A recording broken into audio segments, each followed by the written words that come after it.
Welcome to the Infidel, podcast of the damned, the weekly companion show of the Infidel News. Join us as we discuss this week's religious accounts from an atheist perspective. From Timbuktu to Toledo, from Kathmandu to Canada, from Bangalore to Bangladesh. We deplore, you deride. And here are your hosts, Dave and Nicole.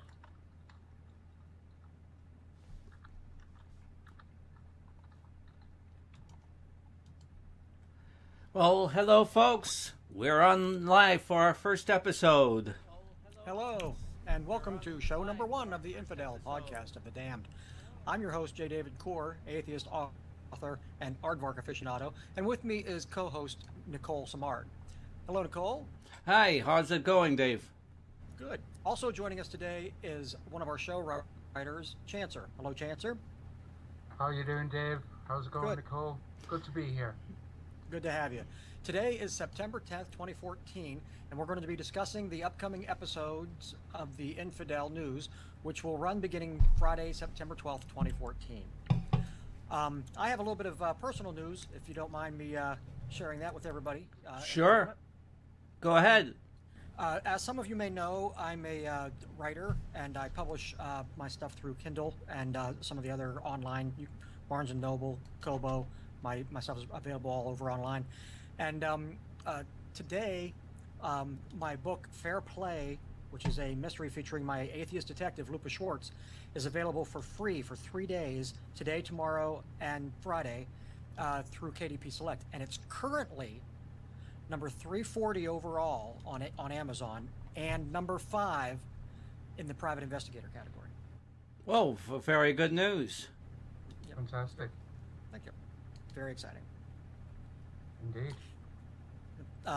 Just to give everybody a little bit of a heads up, too, about what the premise of the show is, what we're going to be doing is we're going to be taking a look at 3 different news clips that will be appearing in the Infidel broadcast later, coming up here. And after each clip, the 3 of us will discuss it. Chancer is our guest today, but in future episodes, other members of the team will be sitting in as guests, and possibly some other guests from outside of the team, too. So, Nicole? Joseph Wyssolowski, a highly respected ambassador of the Holy See, had been ordained both as a priest and a bishop by St. John Paul II in August 2013. He was recalled from Santo Domingo after rumours emerged in the Dominican Republic that he had sexually molested young boys. Wyssolowski was defrocked after a Vatican tribunal found him guilty under canon law of abusing young boys in June this year. He recently appealed that sentence, and a final decision is expected in October. On 25th of August, the Vatican's chief spokesman, Reverend Federico Lombardi, said Wyssolowski had lost his diplomatic immunity, adding that he may now be exposed to proceedings elsewhere. What's not clear yet is who would have criminal jurisdiction, the Dominican Republic or the Vatican. Rome could potentially be putting on trial one of its own officials for sex abuse. As for the Dominican authorities, they never charged Wyssolowski because he had diplomatic immunity.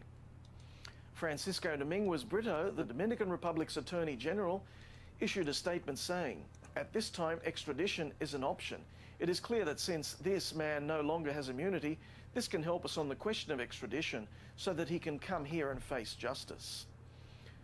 The Vatican does not have an extradition agreement with the Dominican Republic, though it is possible that Italy could decide to extradite Wyssolowski if he leaves the confines of the 108-acre Vatican city-state. David Kulahisi, a spokesman for the group SNAP, Survivors Network of Those Abused by Priests, said the Vatican have acted irresponsibly in the case of Wyssolowski. He should be arrested immediately, saying, "Our fear is that he'll disappear before police can nab him."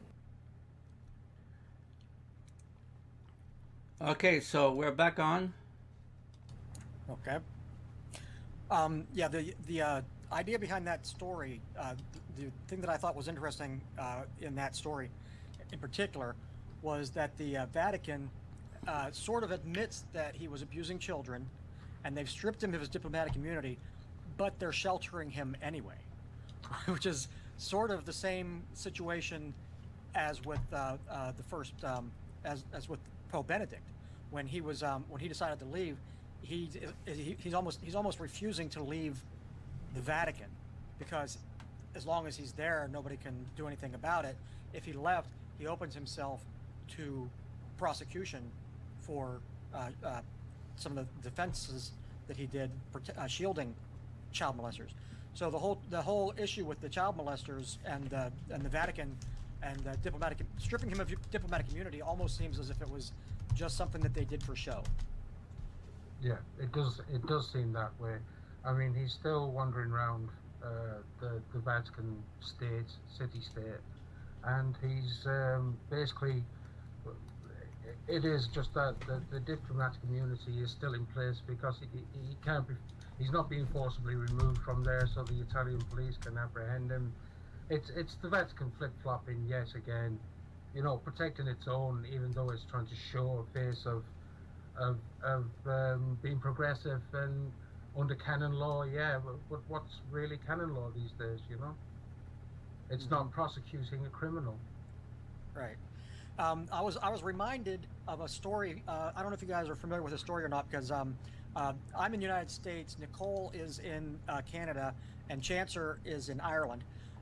So this story was something that was big in the U.S. back in the late '90s. There was a Georgian diplomat who, while under diplomatic immunity, got drunk and killed a teenager with his car in the United States. And he was tested for alcohol before they knew he had diplomatic immunity. He was way over the limit. But he started declaring that he had diplomatic immunity, and Georgia was protecting him for a long time. There was such an uproar over it that Georgia finally stripped him of his diplomatic immunity and said, have at him. And he ended up with getting 7 years in prison. But it's only because of the uproar. And I'm just wondering if a significant uproar would cause the Vatican to hand this guy over to the authorities where he belongs. Because he's a serial child rapist. It's just walking around in the Vatican. It's ridiculous. Is there anything else but a serial child rapist? Well, there may be. This guy's not one of them. And whatever you do, guys, during this show is no such thing as product placement, right? Absolutely not. They're No. not paying you, so. But maybe they'll send you $1. Who knows? You'll get a free 6-pack or something in the mail because they. So the Vatican is not doing anything right now with this guy, and you can bet that he's not going to move out of the Vatican territory. He's going to stick where he is. Yeah. Well, I mean, he probably can move around probably quite freely. I mean, they're not going to exactly say, oh, he's leaving now. He's just popping across to the shop, you know, or the store or whatever. There is a big fear that he will disappear. David Clohessy from the group SNAP, who are the Survivors Network of the Abused by Priests, the Abused by Priests, rightly so, said that they've acted really irresponsibly, and that the fear is that he will just disappear, you know. I'm sure he is a man of his own means anyway. Yeah, and it wouldn't be that he could blend in Rome. It's not like if he's not wearing his collar, they're not going to know who he is. He could. Who's going to be? Yeah, exactly. Who's going to be particularly looking for him? But I mean, I well imagine that he is well tucked away from prying eyes at the moment, anyway, to keep the press away from him, you know. Yeah, he has time now to grow his beard out and shave his head and do whatever. his hair. Yeah, whatever it may be. Yeah, absolutely. Well, if he's a man of a certain age, he might not have any hair anymore. Yeah, I didn't see a picture of him. I don't know what he looked like. Yeah. I think he is. Well, it's hard to tell when they've got the beanie cap on, anyway, isn't it? You know. Yeah. Yeah. Yeah. Okay, are we ready to run another story? Sure, no problem. Khadija Dare was a normal teenager. By all accounts, she was a bit of a tomboy who liked to watch football on TV and loved Chinese food. When she was older, she went to a local college to study media, film and psychology and was a popular young girl. Now, as a 22-year-old woman, she has shocked her old community in Lewisham, South London, after pleading to her Twitter followers for links to the recent Islamic State execution of a US journalist. She also proclaimed via her Twitter account that she wants to be the first UK woman to kill a UK or US terrorist. In 2010, Dare converted to Islam and began worshipping at the Lewisham Islamic Centre, which is allegedly linked to radical cleric Abu Hamza and Michael Adebolajo, the Woolwich killer of the Fusilier Lee Rigby. In 2012, Dare moved to Syria with her Swedish husband, Abu Bakr, who is a fighter with the Sunni Jihad militia allied with Islamic State fighters. The British woman is already known for tweeting pictures of her toddler son posing with an AK-47 rifle and is often urging other Muslims to stop being so selfish by focusing on their families or studies. She also implores them to join her in Syria for the Holy War. A spokesman for the Lewisham Islamic Centre said, "Had Dare sought advice before travelling to Syria, we would have dissuaded her, but then fully understand why young men and women are motivated to travel to Syria."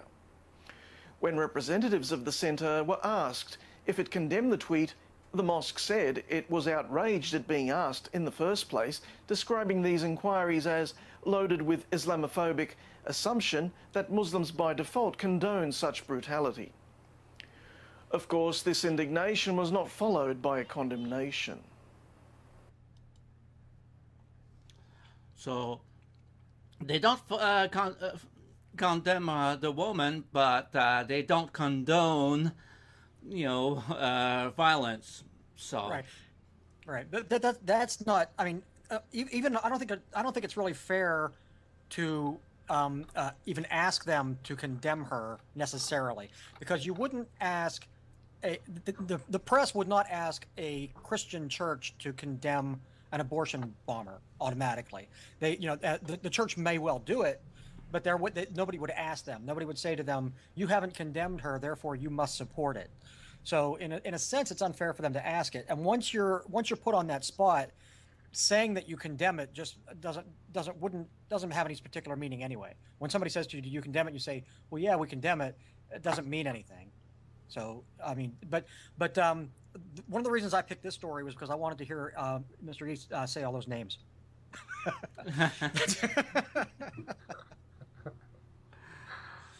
Oh.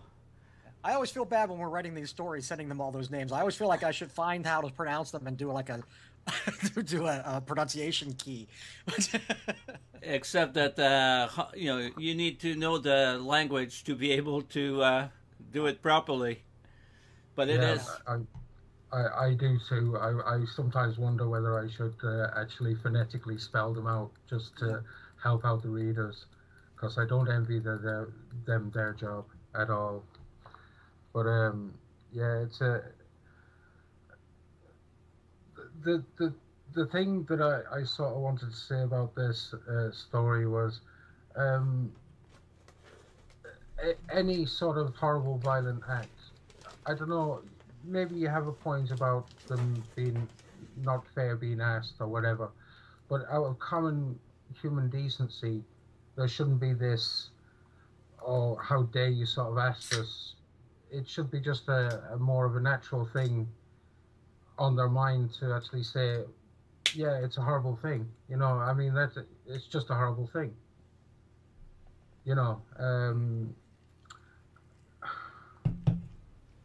I don't know.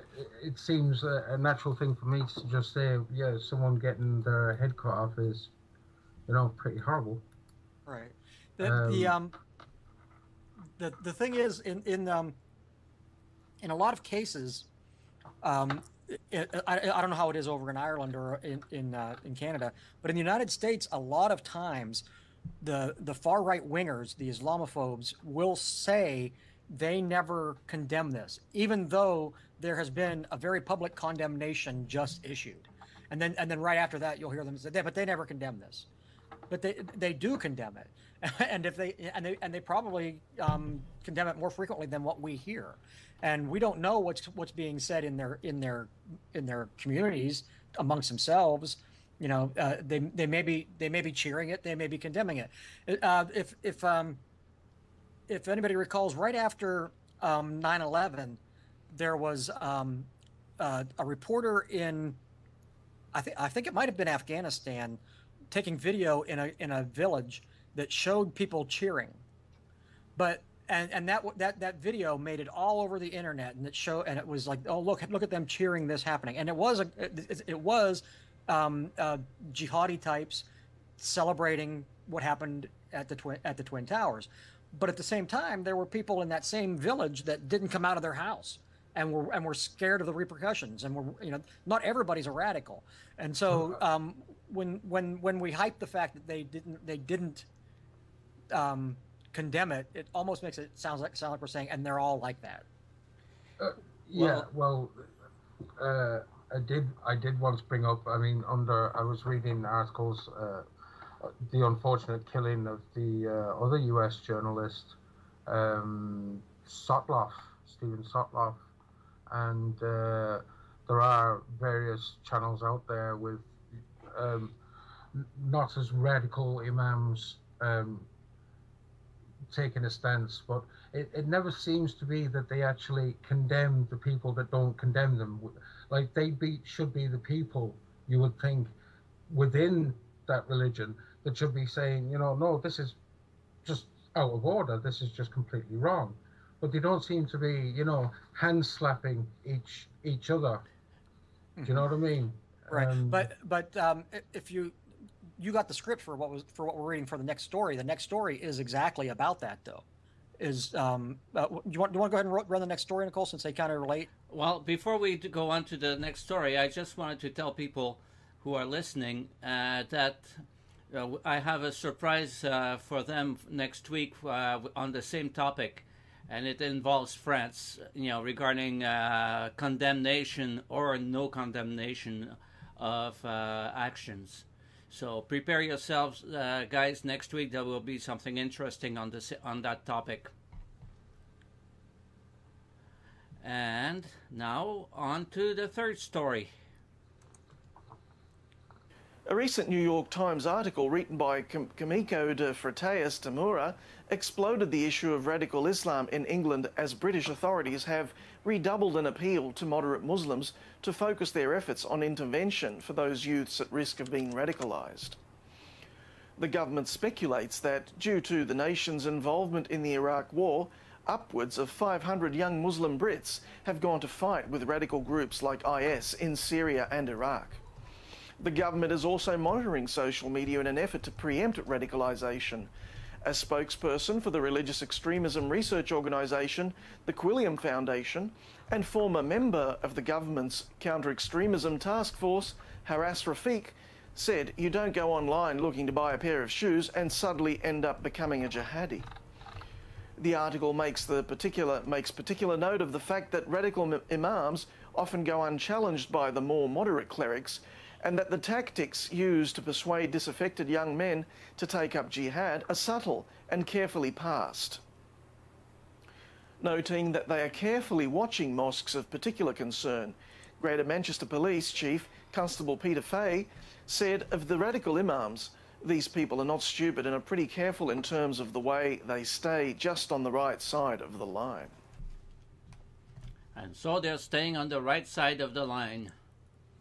Yes, that was exactly the idea that I wanted to get across, was that there are two different types of imams present out there doing this type of thing, or involved in this type of thing. There's the ones who subtly try to push their people into this jihadi idea, and the ones who wouldn't even dream of doing something like that are very happy as British citizens, as American citizens, as citizens of the world.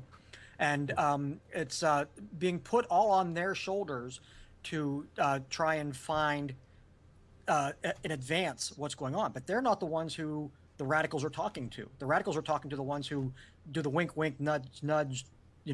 Why don't you go on vacation to Syria? Maybe take a backpacking trip through Baghdad. Well, I want to show people something interesting. And it has to do with Germany and how they like to, or their approach for this thing.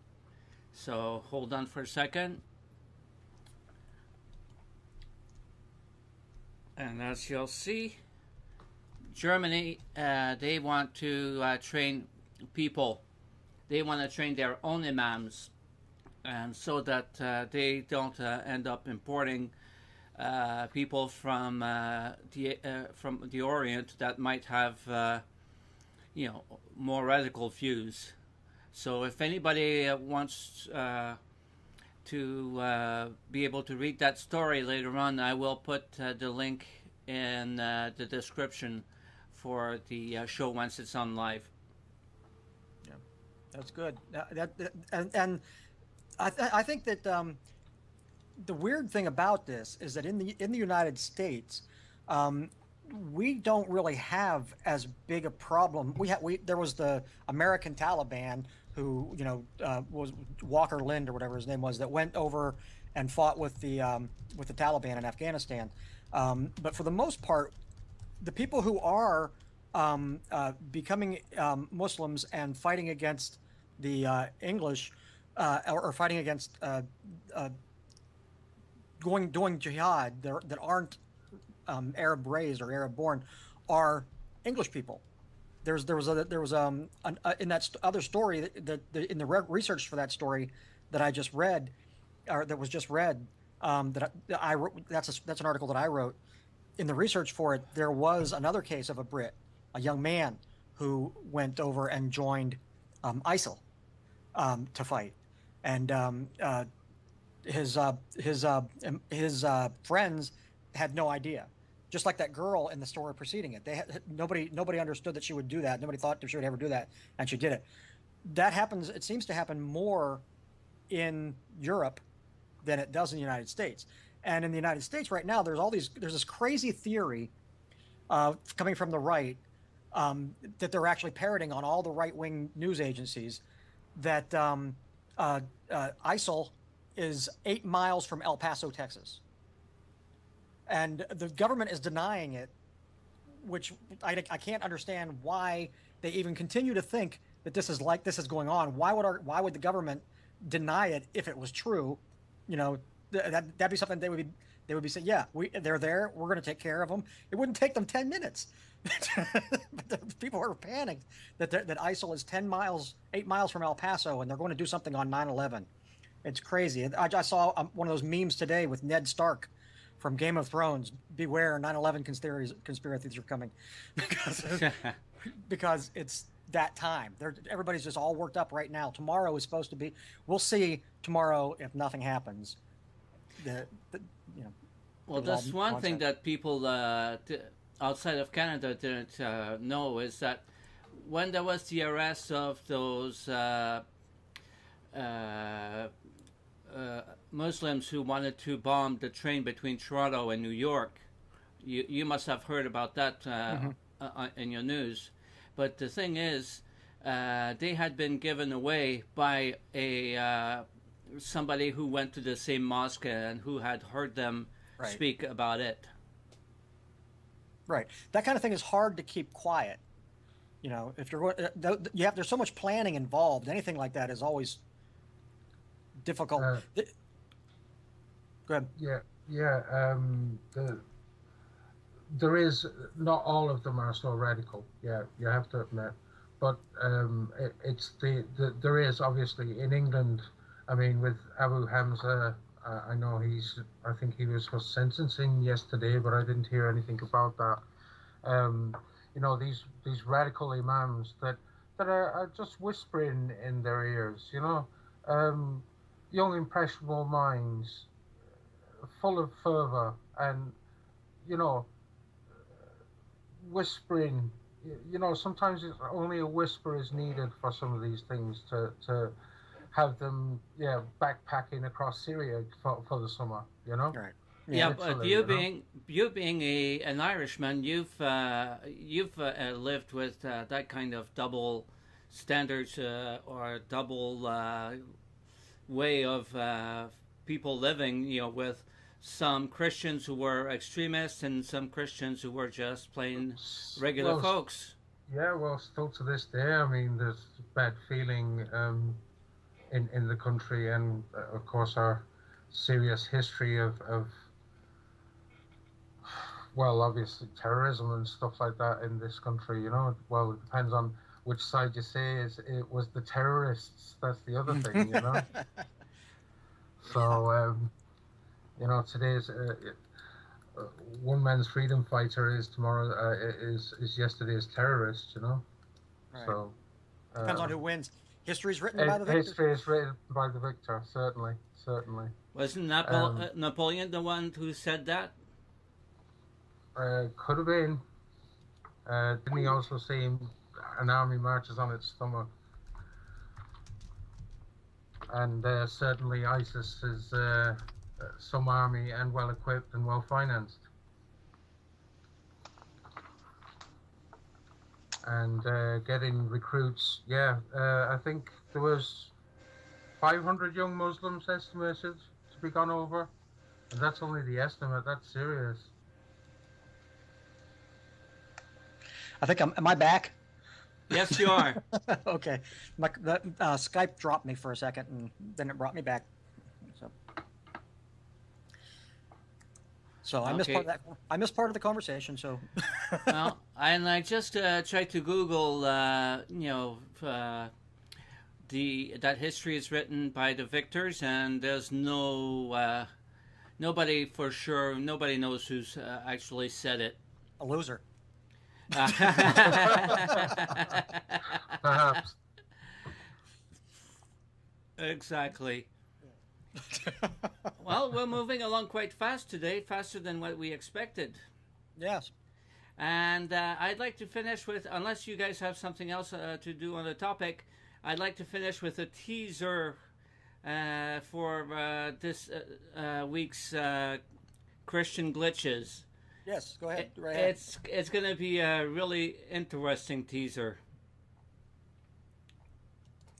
But since about the age of 8, somehow it was a demon probably taught me how to masturbate. It did? I'd never seen it, never.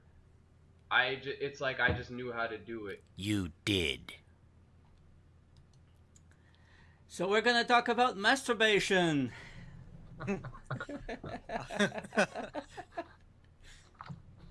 Okay. Well, but I didn't get to hear the teaser. So. Oh.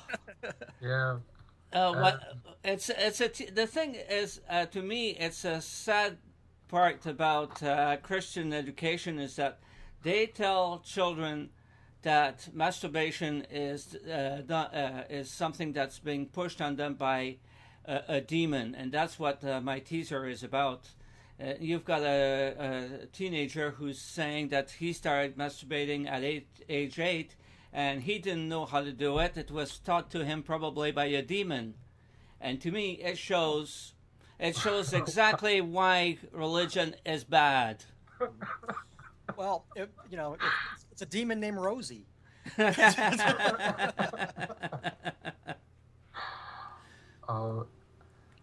Yeah, I don't think anybody really has to teach you that. It's just something that gorillas do it at the zoo. So, babies, little boy babies in cribs play with it. It's I don't know. It's natural.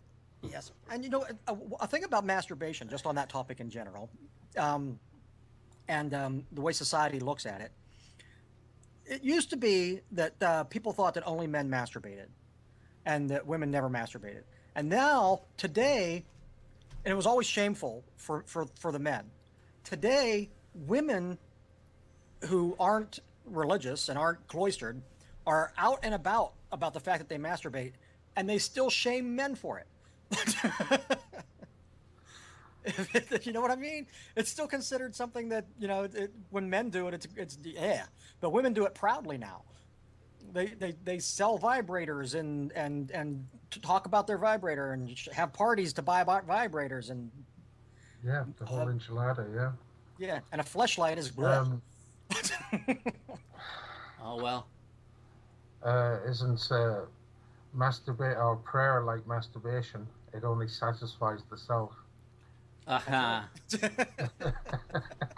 That's what we should start to do. We're going to start a meme right now. When a Christian says to you, "I'll pray for you," you say, "I'll masturbate for you."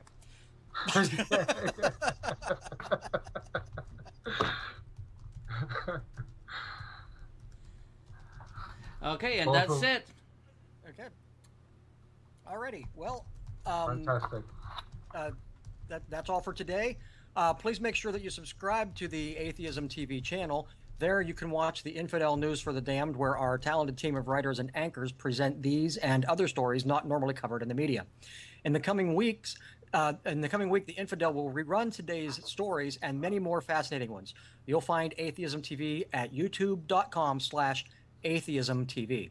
The Infidel Podcast of the Damned is a Nicole SD production. Nicole and I would like to recognize and say thank you to Truth Surge, who did the voiceover used in our intro. We'd also like to thank Chancer for participating in today's broadcast. Thank you again, Chancer.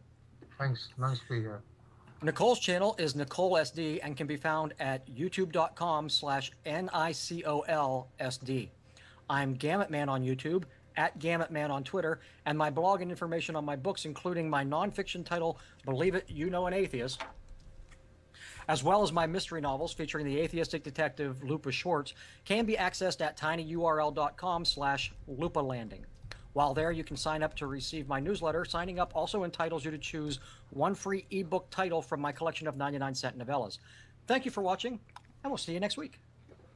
Thank you. Goodbye, everybody. Talk to you next week.